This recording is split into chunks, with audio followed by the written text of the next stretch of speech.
Welcome everyone to your virtual home base days at Dunrovin and the awesome Osprey Project Classroom.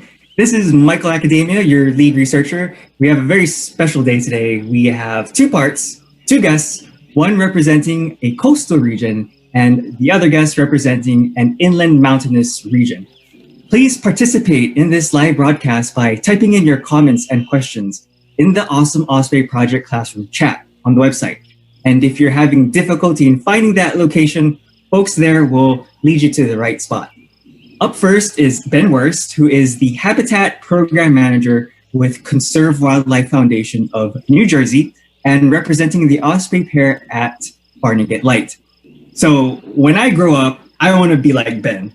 To me, Ben is really an Osprey hero, and I commend him so much. He's out there helping and saving so many Osprey chicks from dangerous materials such as plastics and garbage, and rebuilding Osprey net platforms on the marshes. Check out his social media and keep up to date with all of his Osprey heroic deeds. A very warm welcome to you, Ben. Thank you so much for being here. Thank you. Yeah. Please share us your story. Great. Yeah, definitely. You know, I hope there's more people out there who want to become like me because I can't do this forever. Yeah, right. You're inspiring the next generation. That's great. Yeah, I hope so. So, I mean, I've been working with Ospreys in New Jersey here for the past 15 field seasons now. And my job pretty much began from a seasonal, wildlife technician position with the Division of Fish and Wildlife in the Endangered and Endangered Species program. And I started out doing work with all different species, and when I worked with ospreys, I just became totally in love with them. And probably has to do with my background from growing up, where my father was a veterinarian, and he used to care for injured wildlife, and especially raptors or birds of prey. So he used to bring them home, and I used to help with holding them and caring for them. And he used to do surgery on them, basically pinning broken wings and other things like that, and caring for them before they would go to a rehabilitator. And I think pretty much that is what, probably ingrained in me, to want to work with birds of prey like this. And, otherwise with ospreys, I mean, one of the things that I saw when I first started working with them was just in New Jersey, 15 years ago, I saw that basically, along the coast, the structures that they nested on, the nest platforms, were something that basically limited the growth and size of the population and the ultimate recovery from DDT. Absolutely. So, the other side of it was their platforms and woodworking, which is also something that I really love to do. Was, building an osprey platform is not your average birdhouse. So it's just something that I really, fell in love with as well. So over the years, basically with Conserve Wildlife Foundation, what I was able to do to provide more nest platforms for them was bring in private funding, because the other side of it was state government. It was fun work, it was great work, but there was never any money. They're like, oh, we don't have money for that. It's not in the budget. We can't do that. So I decided to use Conserve Wildlife Foundation, where we were founded as a Friends of organization to the state's Endangered Species program, and basically raised money through private foundations, businesses, corporations, individuals, anyone, to be able to pay for materials to build platforms. And then we'd use volunteers to go out and do the work, and really to help bring ospreys back from, DDT and habitat loss here in the 1950s and 60s, which totally decimated them. Mm-hmm. So, I mean, now so you can stop looking at me, I can share my screen here and just show some beautiful pictures of, ospreys here in New Jersey. And, I could talk a little bit about what we do to monitor and manage them and what we've done over the past 15 years. All right, so let's just start this here.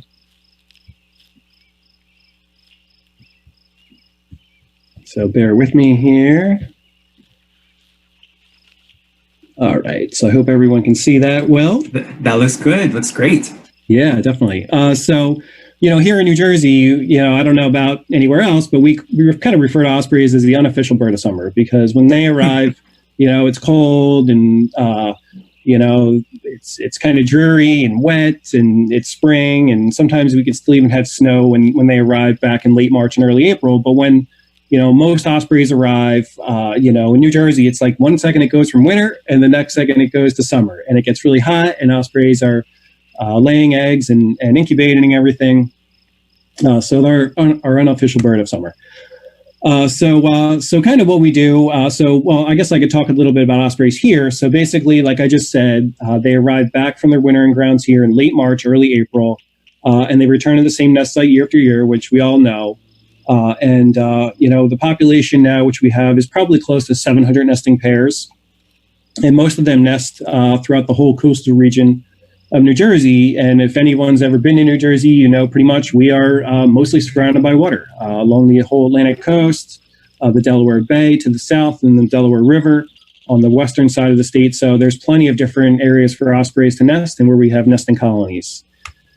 And, so one of the places where we've seen more nesting, besides on man-made structures for them, which we have many of, around 75% of the population nests on man-made structures.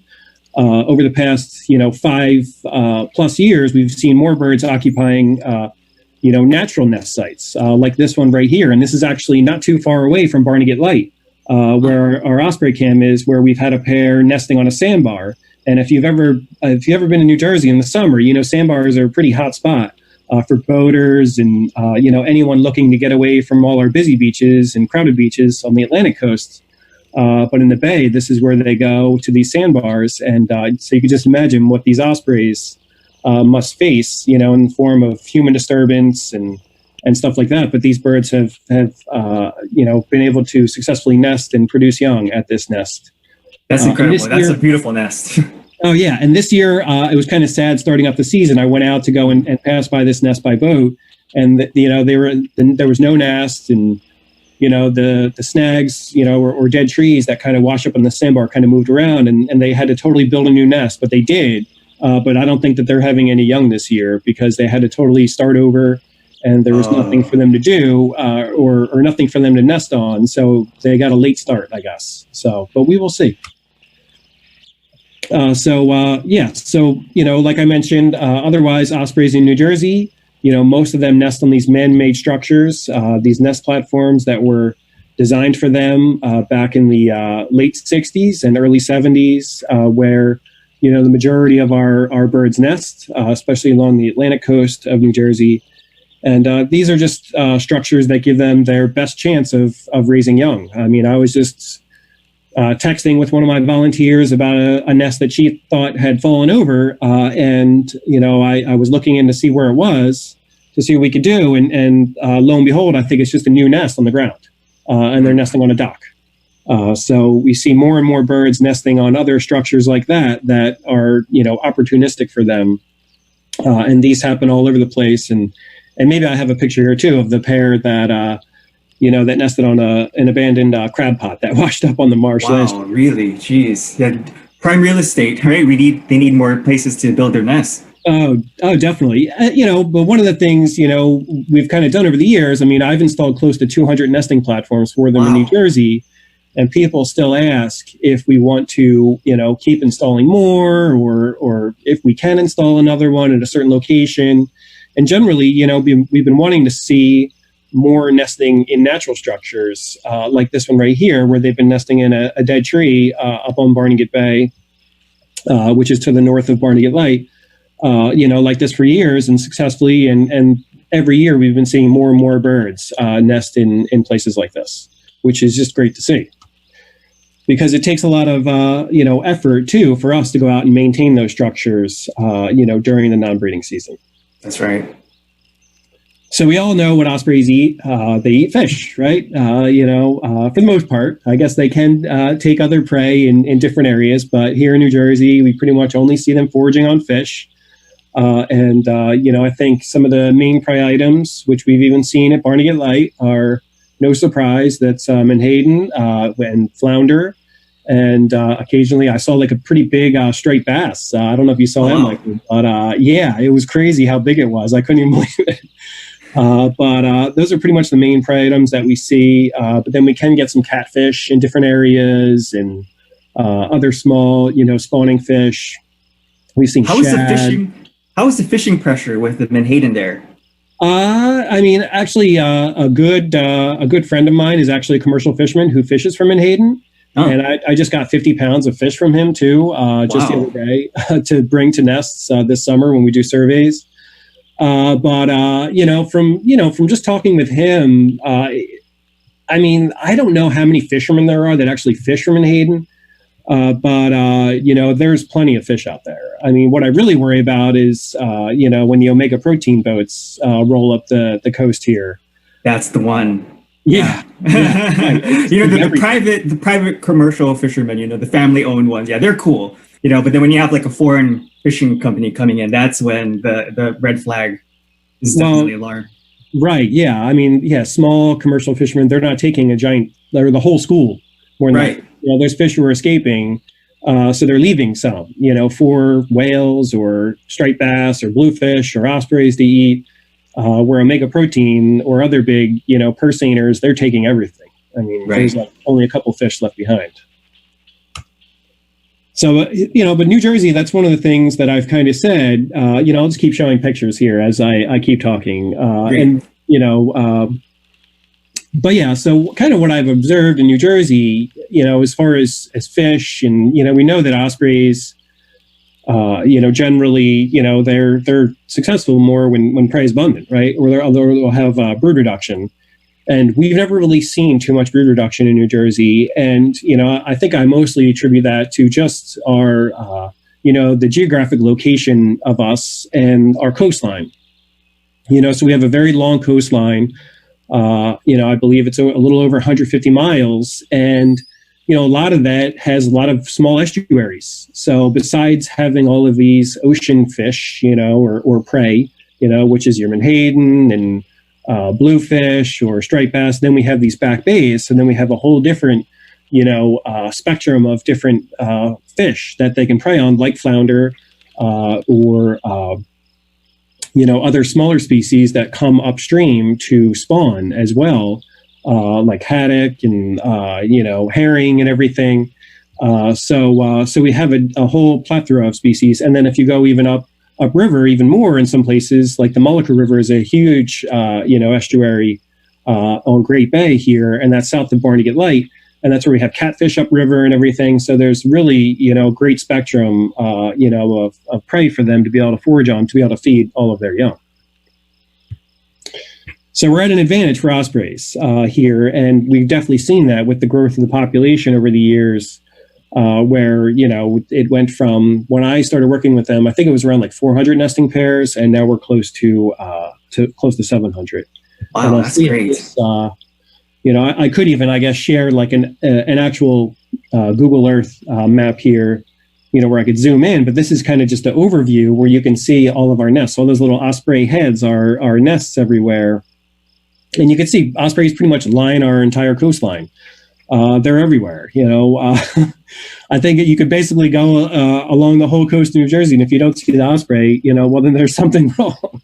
Because they're literally everywhere. And, these guys there are indicators, so they're indicating that this habitat is good, for them, and there's plenty of prey for them to be able to forage on as well. So, and I could talk a little bit about the osprey cam nest here, and I could even show some of that live as well, too, because I have control of it. But yeah, so that nest or the camera was installed last year was the first year for the camera, and the year before, 2008, was the first year that nest was ever occupied. And it's really interesting because the structure was installed probably 15 or maybe even 20 years ago by a garden club on Long Beach Island, and they're very proactive in doing things to help local wildlife but the structure was never occupied, and but luckily last year, the year before, it was for the first time, in 15 or 20 years, which is amazing.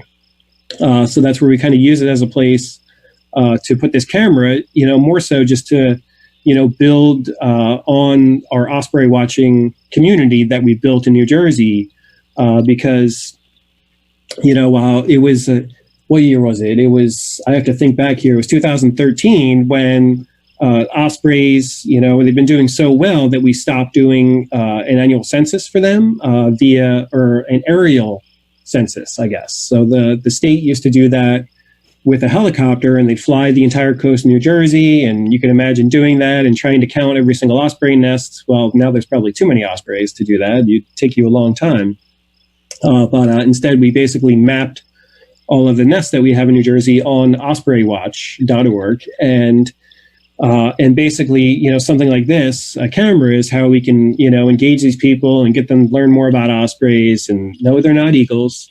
And also get them to report on nests to, help us collect data on nests that we necessarily, can't get to survey, and also to build a better appreciation for watching nests as well. Like anyone who watches an osprey nest, you learn more than me if you watch a nest, continually. Even I learn from nests from watching osprey cams like this as well, too. Like all those interesting behaviors, like how they don't feed on the nest until they have young.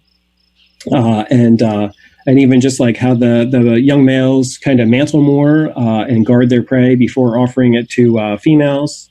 And that's how you can kind of try and determine ages of birds when they're not banded. But actually, even talking more about our male at our nest, who's 14 years old this summer, it's really been fascinating how, he first occupied that nest in 2018. And it's like, well, where was he all that time before that? And that's something I really wish I could figure out. Because, when you're that old and then you come and occupy a new site, I really wonder what he was doing. Exactly. Yeah. Is the female banded? No, she's not. Yeah. So we don't know anything about her. But we do know about him. And this year was really interesting, too, for anyone who was watching, because we had a younger banded male who hung around even until I think it was the second week in April. And it wasn't until someone commented about our perch that's on the nests. They were I don't know, they just had a question about, I think there was a piece of bark because it's a little piece of cedar. So the bark was hanging down. I guess they were wondering maybe what that was. And I panned up, from the female to the male, then was perched on there, and then read the band. And I was like, oh, wow, that's our 14-year-old male back. It's not the young male who was trying to, to take over that nest. So that was really fascinating just to see, because he came back late, which was surprising. But it's good that he came back either way. It's very difficult to age an osprey, right, if they're not banded or not. Because at the Dunrovin nest, we have a male. His name is Swoop, and we just want to get an age on him. But, yeah. Well, yeah, right. You can't. Unless they're banded. But when you do have a camera, then the first time they're there, then you can use, different things about them. Key features like their irises and the top of their head and everything too, to be able to try and look at those pictures and determine who's who, I guess, from previous years. So I don't know how much time I have, but I'm going to talk more about our surveys and just show pictures. That one's kind of grainy there, so we'll go to that one. That one looks a little bit better. So basically, myself and another core group of volunteers, we go out and do nest surveys for ospreys. This is during the nestling period, and that's when young are typically around 3 to 4 weeks old, and that's when we know they can be banded. And here in New Jersey, I'd say that time frame is coming up pretty quickly. It usually happens in late June and early July. And that's when we go out to nest by boat. And that's our nice new boat that we crowdsourced last year. We used GoFundMe to buy that boat. That thing's my beautiful survey boat right there, which that's awesome. I can't thank everyone enough for supporting our GoFundMe to buy that. But so that's where we go up to nests, we determine, first if the nest is active, and if it is, then we go up there and we count the number of young produced, and then we band the young if they're old enough to be banded. And you could see this bird right here. That bird's definitely old enough to be banded at around I'd say 4.5 weeks old, and that bird was named Danny, and I've not seen that bird again, and I hope to one day. Ben, are you a photographer? Some of our students want to know if you're a photographer. These are great photos, by the way. Okay, yeah. So some of these pictures are mine. I do photography, but like this one and this one are from my good friend, and he calls himself a beach bum with a camera. And I'm actually training him to band, though. He's my banding apprentice. Oh, awesome. Yeah. So he took these pictures, and even if anyone wants to follow more of his, photography or blogging, you can check out exit63.org. He's a great guy. He actually set up this great website called Nest Story. And it's actually like an application that we use to be able to record data in the field at nests. So it's where if we're out at a nest, we could use this application that he built to collect data on the nest using your smartphone. So he built that for us to use in New Jersey, from species as small as piping plovers to bald eagles. And I'm still trying to get it to work for ospreys. So I'm still stuck on my paper data sheets. But I told him we're going to try and use it this summer. But he's responsible for most of these pictures. And so I'll definitely give him credit there for sure. So mostly when we go up to nests, young play dead. I'm sure if you've ever seen banding at a camera nest, you'll see that.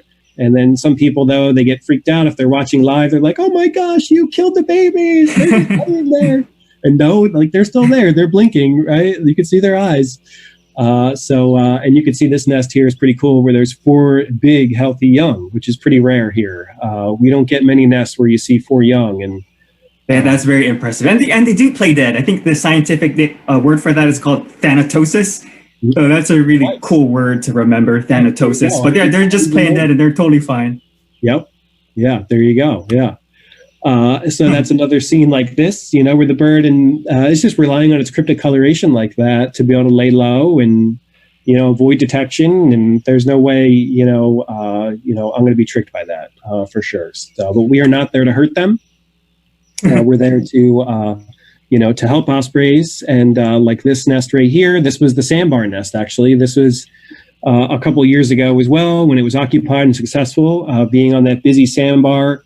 And this is when we were going to ban them. And this is another photo by my good friend Northside Jim there. And so you could see him getting ready to ban these birds. And I believe he titled this like the Osprey Whisperer for me, even though you could see they're not too happy to see me right there. And that's when these birds are probably like around 6 weeks old. And this is when they get to be a little bit more like an adult, where they want to bite you and they don't want you touching you, and they don't lay down or anything like that. So you just have to be more careful when handling them. And for the most part, we leave birds on nests as much as possible, except for when they get to be older like this. Where then in some cases we do handle them and take them out of the nest to band, even like this bird right here. And this is where I could just talk about Project Red Band. And this is a little side project that we started here in New Jersey, specifically on Barnegat Bay, which is where the Barnegat Light Osprey cam nest is located. So if any of you watched the camera last year, then you saw that we banded those young with red bands. We're going to do so again this year. And this is just a way for us to be able to learn more about ospreys when they're still alive. So federal bands are great. We do get a lot of information from them, but in most cases, getting resightings from those bands are pretty much centered around, mortality-based events. After the bird dies, you collect that band, and then you can read it, because that's the hardest thing, where the red band is, able to be read in the field with optics or a camera, like at our Osprey cam, or a spotting scope at our nest. So then we could actually age that bird just by the band and being able to read it like that. So this bird I've never seen again, but he's an interesting one because, this very old nestling was found in a nest, and I wish I had a photo in here just showing his sibling. There was 2, and they were very late in the season. So they were like hatchlings right around like the beginning of July, which is very rare. Usually we have 4-week-old chicks by then. Right. On average. It indicates more that the adults probably weren't that experienced because they started much later. So when we went back to go and band the young, there was only 1. And that's where we kind of told, everyone that this guy was kind of the survival of the fittest, right? So this bird survived over its sibling there. And I hope 65H we see back in New Jersey sometime soon. I hope so. Yeah. So here's 20H, and this is a bird who we banded as a nestling on Barnegat Bay. And now this bird was just resighted this spring, not too far away from where she was banded as a nestling. And you can see that nice menhaden that she has there. And again, this is not one of my photos. This is just from a photographer who captured this beautiful bird in flight. And, so being able to read that band, now we can learn more about this bird and determine where she's nesting and then where she does nest. Then we can, track her back to where she was banded. And then if we would ever even get information, or sightings from where she's foraging, then like this, then we'll be able to tell where she's foraging and so on and so forth like that. So kind of continuing on here, I don't want to take up too much time, but over the past several years, we've started using drones to survey nests. And from the few surveys we've done at nests, and actually the cool thing, this is even the Barnegat Light nest as well that we surveyed with the drone several years ago. This was 2018.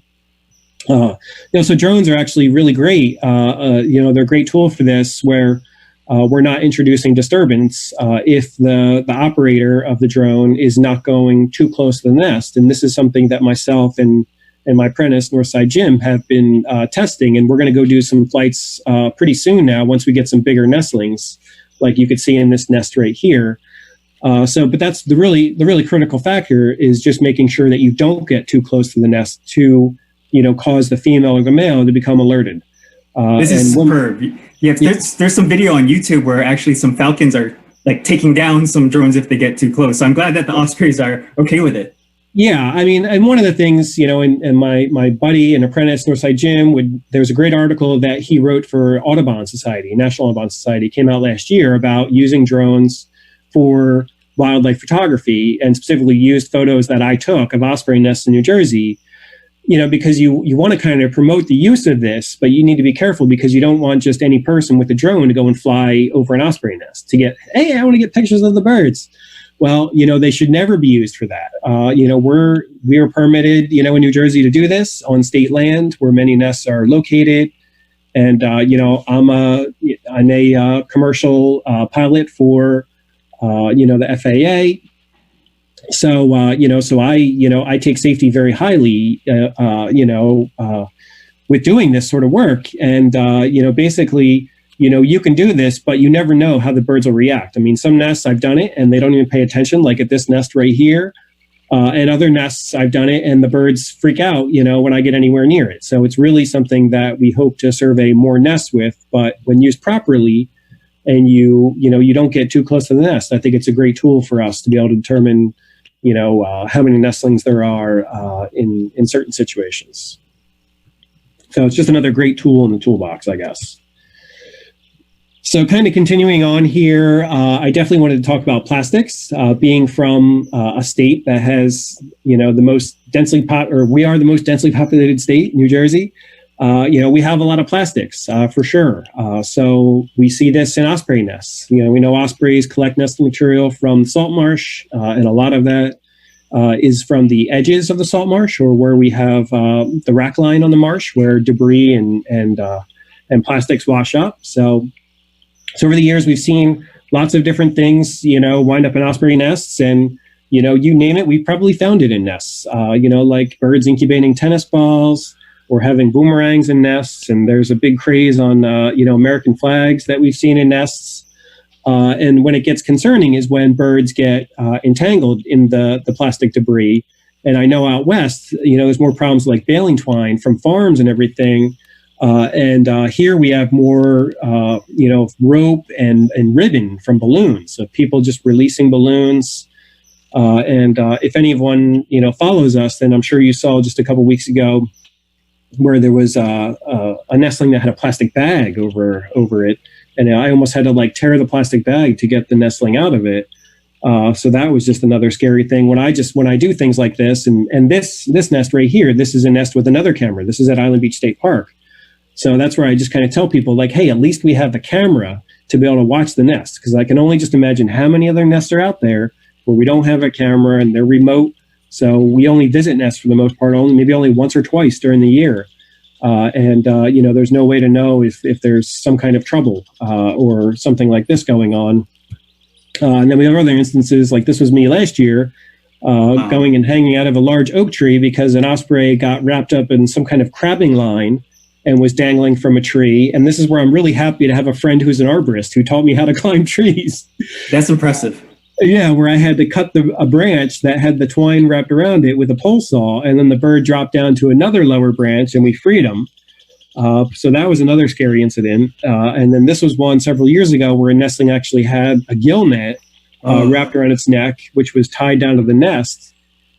And luckily, we have some great connections with utility companies, and we're able to get up to it was a tall nest. So we were able to get that bird and free it, and I banded it, and and this is the nest right here. So it was very tall, and so luckily that bird was freed. But talking just generally about osprey threats here, as you could see all the houses and construction or whatever development in the background. So the bird on the left there was the bird that I rescued right there. This one. Well, a week later, the bird was unfortunately found dead near the nest, and electrocuted. From a telephone pole nearby. Ben, what are some ways that we can reduce plastics ending up in osprey nests? Well, yeah, I mean, some of the things that I tell people when we share pictures or videos of, these osprey and plastic interactions is, generally just for people to try and reduce their use of single-use plastics, those plastic bags at shopping centers, to recycle what you can't reuse. Many places take all sorts of, cheap plastics like that for recycling through like the Trex program. So shopping centers are places where you could drop off those plastics. Never release balloons, right? Oh yeah, I know. And that's, never release balloons. We have to keep saying that over and over again just to drill into people's heads. And I just got an email the other day of like a high school in the Pinelands in New Jersey that I heard somebody, there's a rumor that they're going to do a large balloon release because coronavirus, so they're not, having these regular graduations. So they're trying to do something else. And I don't know if it's every family or every kid just releasing a balloon. So we're hoping to try and make sure that doesn't happen.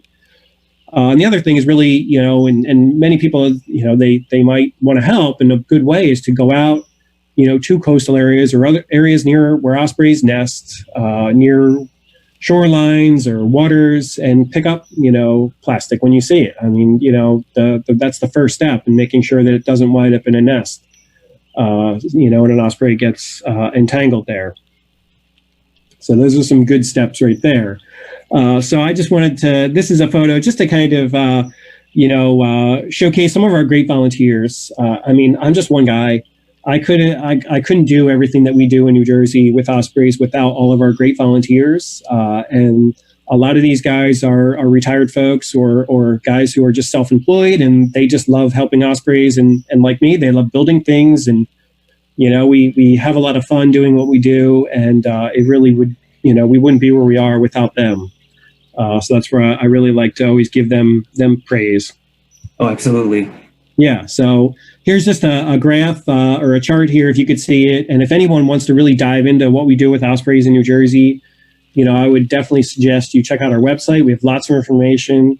It's conservewildlifenj.org. So that's where we have annual reports every year that you could read to really dive into all the data behind our work.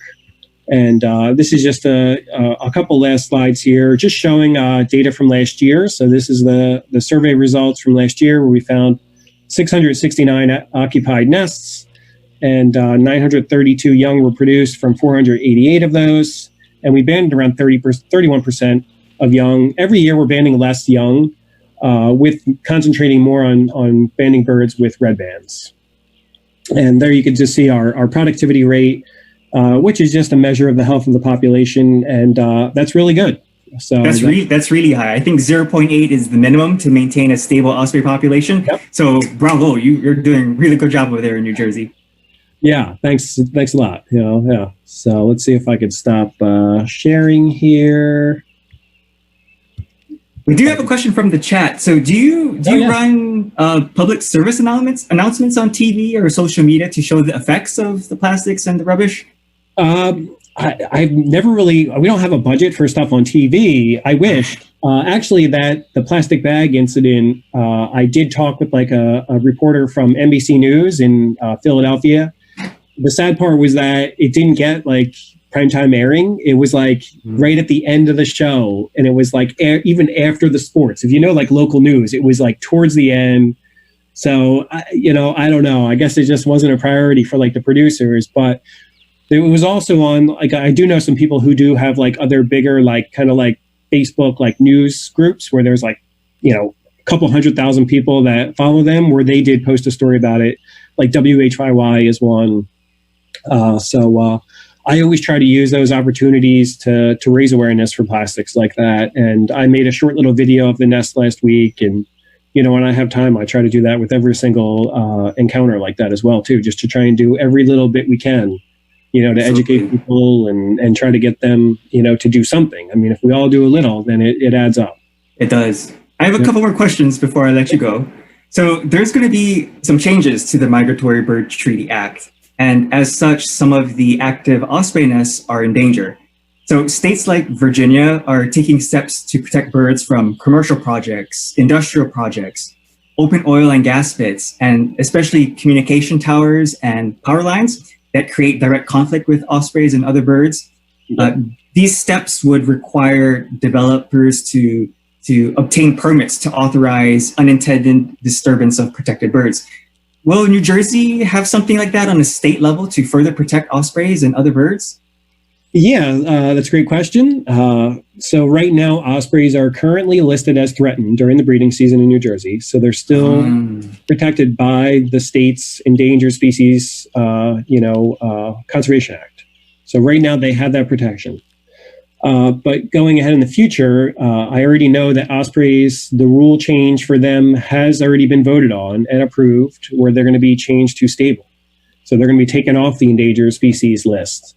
Although I don't know what sort of protections they still will have underneath the Endangered Species Act if they aren't actually listed on there. They're still a non-game species, but one of the things that I said that we needed to do, and one of the problems I think generally for a lot of different species in New Jersey, there aren't actually management plans for them. So with ospreys, that's one of the things, since we have me here, is that I would write a management plan for them, and hopefully we can still have some protections for them, under that management plan that are agreed upon by Division of Fish and Wildlife to still protect nests, from, destruction like that when they're not afforded protection underneath the Migratory Bird Treaty Act. Wow, that's a big project, Ben. Thank you so much for doing that. Final question, how can we help you? How can we help Conserve Wildlife Foundation of New Jersey?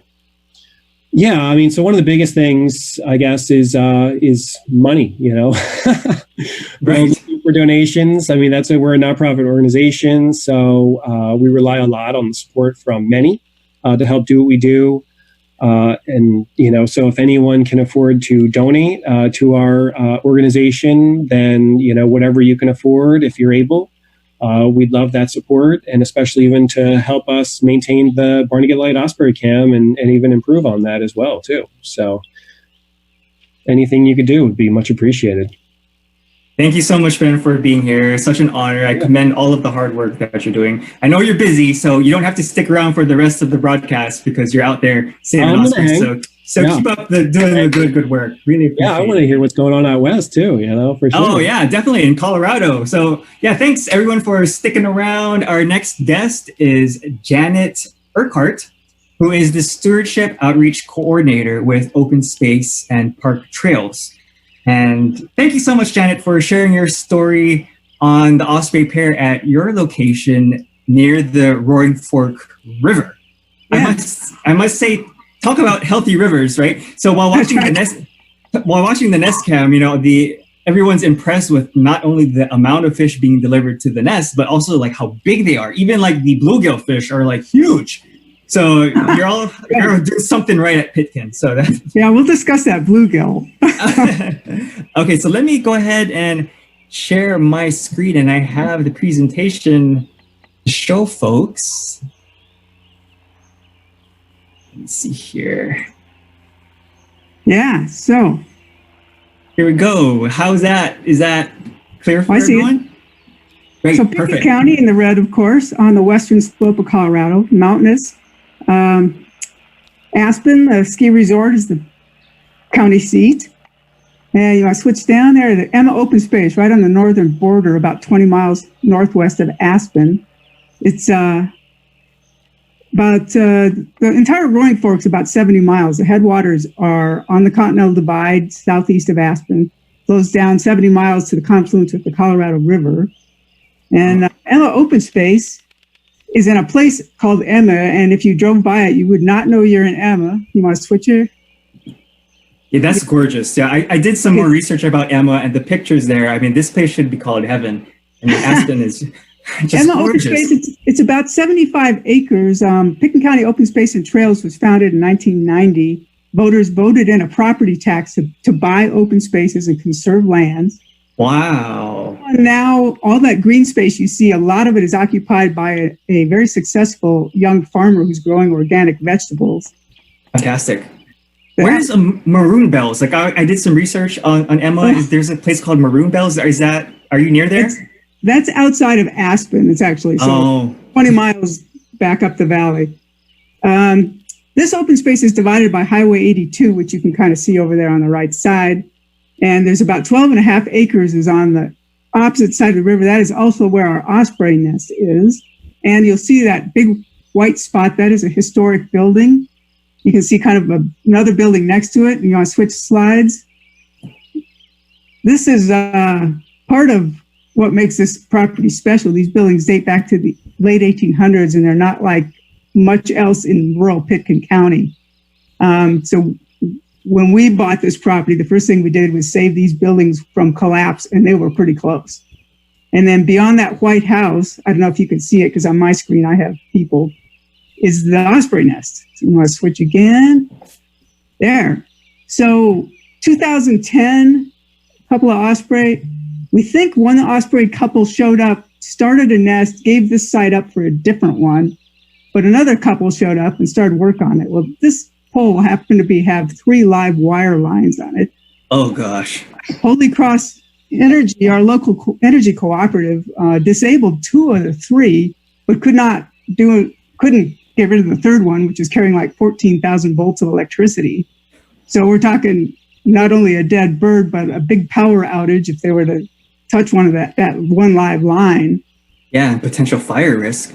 Yeah. So after the Ospreys left that season, the guys from Holy Cross got up there, bypassed whatever they do with their electricity magic to keep that one live wire out of the way, picked up the cross beams and the nest and everything that was on that pole and moved it to another pole about 40 yards away that happened to be already standing and unused.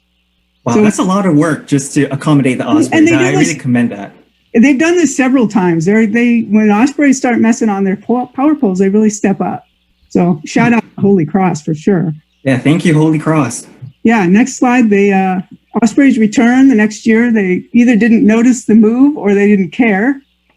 You see those metal like triangular supports.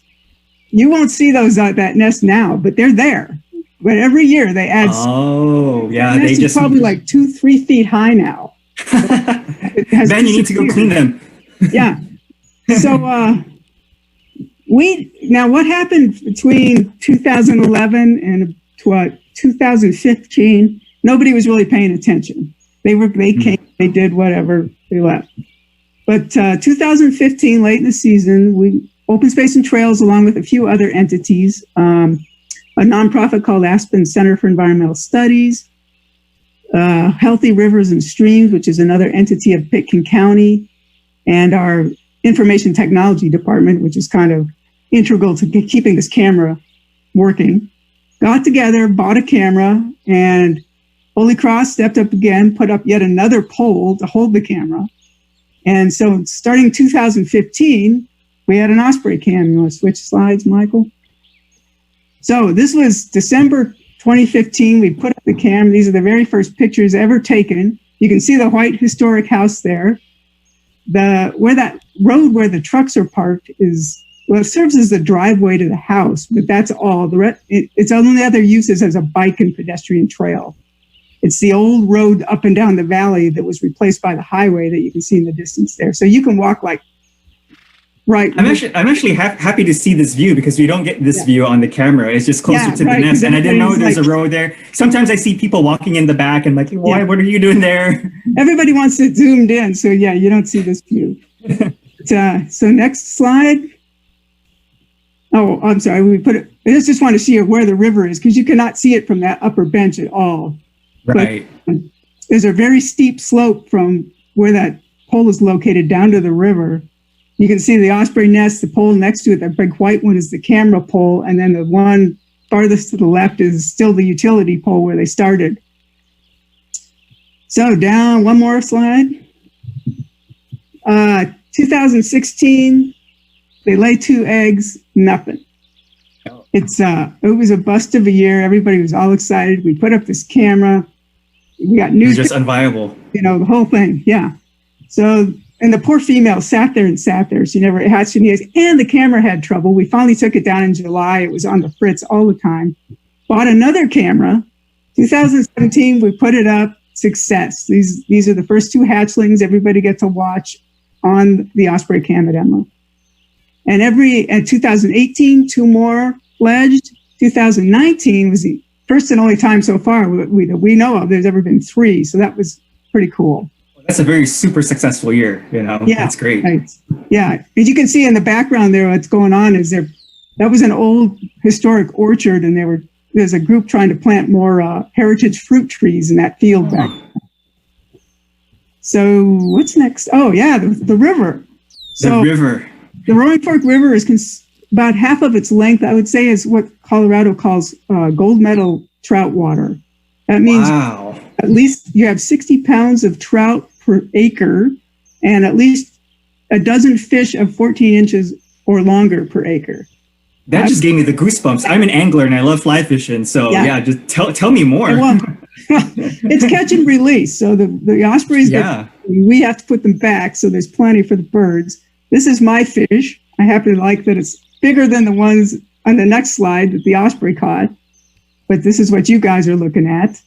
So every time you see a trout arrive at Emma, every time you see a fish arrive at Emma, it should be a trout. This one looks to be a brown trout to me, but brown trout. Yeah, brown. Oh, that's incredible. That's why it's so productive, and they're bringing so much fish is because it's catch and release only. Yeah, exactly. So the next slide. Yeah, this one is like. Keep going. Yeah, but this one we were like, what the heck? This is not bluegill territory, okay? And it's a nice size. There's some bigger ones being delivered right now. We can only think the male poached this out of somebody's private pond. We have no idea where this fish came from. But yeah. We got a question from the chat. It's very exciting that the fledglings are there after an empty year. Are there any plans for other osprey nests or nest camps for your county or for your area? About 6 miles away in Carbondale, a private school called Colorado Rocky Mountain, CRMS, Colorado Rocky Mountain School, has a osprey nest on its campus, and they also have put up a camera. That's the only other one in the valley that I'm aware of. Unlike Ben's 700 osprey nests, we have I can think of a dozen. It's kind of a novelty here.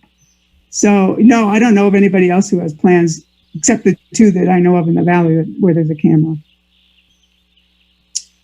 So this, I just threw in some shots. We got a lot of loves on Instagram. Deluge all night long in June 2018. I looked in the morning to see what was going on, and this was the look on Mom's face. She looks pissed. I'm glad everyone was okay. Yeah. We have not had any mortality, cross your fingers, that we've observed. Oh, so. Knock on wood, please. And I've never seen anything but wood in the nest, not plastic. Or well, it just reflects the beauty of that place, Yeah. Well, I guess we're very lucky. That was eye-opening. I would not have thought they would pick up plastic. I thought wood was their thing. I'm very impressed that there's no baling twine, too, on your nest. Last year we had our first incident where I think it was the mother came back with fish line, Oh. It was quite thick. It would have been like a spin fisherman. It had a little teardrop sinker attached to it. Oh, yeah, see? And she got rid of it, but it was kind of, you could see it was stuck on the side of the nest for a while. One of the fledglings got wrapped up in it. And one morning we had a rather gruesome scene of this fledgling had it wrapped through its beak and around its tail, and it was struggling to get free. And it did. It finally snapped, and the bird flew off, and that was the end. Oh, thank goodness. But yeah, I mean, this line had been around for days, and people kept saying, well, what are you going to do about it? And we said, well, we're not going to do anything because we don't know how, and we don't interfere, you know? Right. This is what happens on the nest, and it might be gruesome, and it might not be. But so that's what happens. Yeah, this freaked me out when I first saw this. This is dangerous. This was like, actually, we had snow in the valley this week, but it didn't come down low enough to get to the nest. But this night, I got up quite late at night and just to see what was going on, and this was what was happening. If you think this photo is bad, wait till you see the next one, which I'm going to show up right now. In the morning, checked again. I was like, oh my God. Look at that. I mean, the look on the mother, you know, that's just... She can't get up. She's sitting now. The eggs haven't hatched. And, you know, she can't leave that nest or they're going to die. Those eggs can't talk about dedication. I mean, she just stayed on those eggs. Yeah, eggs can't be exposed. Eggs can't be exposed to snow, you know, longer than 12, 24 hours. So, you know, my inbox is, you know, what are you going to do about this? Nothing. Oh, my gosh. So this was in 2017, right? Yeah, May, which is, I mean, it's not late to have snow up in Aspen, but it is a little late for snow in Emma. It's 6,600 feet. And yeah, this was a big snow for late May. Well, it just makes me so happy that two fledged after that. And they fledged that year. Yeah, absolutely. Incredible. So then what have we got? Oh, this is this year. Of course, you guys are all seeing these two hatch. Oh, yeah, definitely. The nest cup is pretty interesting because it's a deep nest cup, so we couldn't see how many eggs were in there. It's very rare to see an egg. We did see a shell when Mom picked it up to move it out of the way. But no, we've been enjoying them so far, especially with the fish. And, you know, knock on wood, there hasn't been that much, you know, bonking and sibling aggression. So it's been a joy. You probably noticed our never-ending camera issues. We had some days where all of a sudden the camera was half looking somewhere else. So then our IT guy needs to get online and move the camera back on the nest. And internet is spotty here. In that old white house, we've set up a Wi-Fi hotspot in the basement, and there's a computer actually in there to make this all happen. It's been rough. Have you noticed if the mail has delivered fish during any of the snowstorms? I can't remember the 2017 one. You know, when the snow falls that late and then the sun comes out, it's gone pretty quickly. Okay, so that's good. By the end of that day, that nest was free of snow. Well, it's totally understandable with the internet and camera problems. We understand that you're in a beautiful place of the country with spotty Wi-Fi, so we are very understandable. We're just lucky to have you showing us this nest. So I think we have a really cool video that you shared. I'm going to play that right now. We have more of wildlife than just the osprey wandering around. This is so cool. So look at the upper so right. Funny. The whole staff was like, "What is going on?" Exactly. So yeah, that was a good one. And what's even more impressive is that the road is right there and you have buildings right behind them. But you know, the river's right off to the right there, and it's pretty heavily wooded. So yeah, a sow and a couple of cubs come wandering out of the woods there. And that is so cool. Yeah. And then you notice the birds are completely, they don't care. They don't care. They're like, not a big deal. I don't even think there's young here yet. They're just, Mom and Dad are hanging out. So yeah, that was funny. Oh, that's so cool. I love it when cameras capture more than, just one animal. That was fun. So I think that's the end of the presentation. You said to keep it short. It is. So. Oh, thank you. So yeah, and it's perfect timing. We have, some time for some questions. Yes, we have a question. So what are some threats to the river that we should be aware of? If there are any. Oh, well, yeah, I would have to say I'm not aware of any other than. That's good. Keep it clean. Keep it pristine. The biggest probably threat to waters on the western slope of Colorado is diversions. Long before the Roaring Fork reaches Emma, a whole lot of it is diverted to the eastern slope of Colorado for burgeoning, subdivisions. So it never even flows down the river. It goes under a tunnel through the Continental Divide and ends up heading towards southeastern Colorado. It was initially built for agricultural purposes, but that's not how it's being used anymore. It's watering lawns and whatnot. Oh, I see. Yeah. Does Colorado have any local or state laws to protect ospreys and other birds? I'm sure it has protections for birds that are endangered, and I don't think they're on any Colorado lists. To be honest, I've never checked. Okay. Well, final question. How can we help you, Janet? How can we help Pitkin County remain beautiful, heavenly as it is? Catch and release. That's right. Just visit and then go back home, I guess. Yeah. There we go. Well, thank you so much. Just watch the Osprey cam. That's what it's there for. So. Absolutely. We're going to be telling a lot of people to watch it. Yeah. Well, thank you so much, Janet, for sharing your ospreys and your story in the Nest Cam. And thank you, Ben. Thank you for your earlier presentation. Really appreciate for making this day very special. Thank you so much. Thank you, everyone, for watching. See you in the classroom. Thanks, Michael.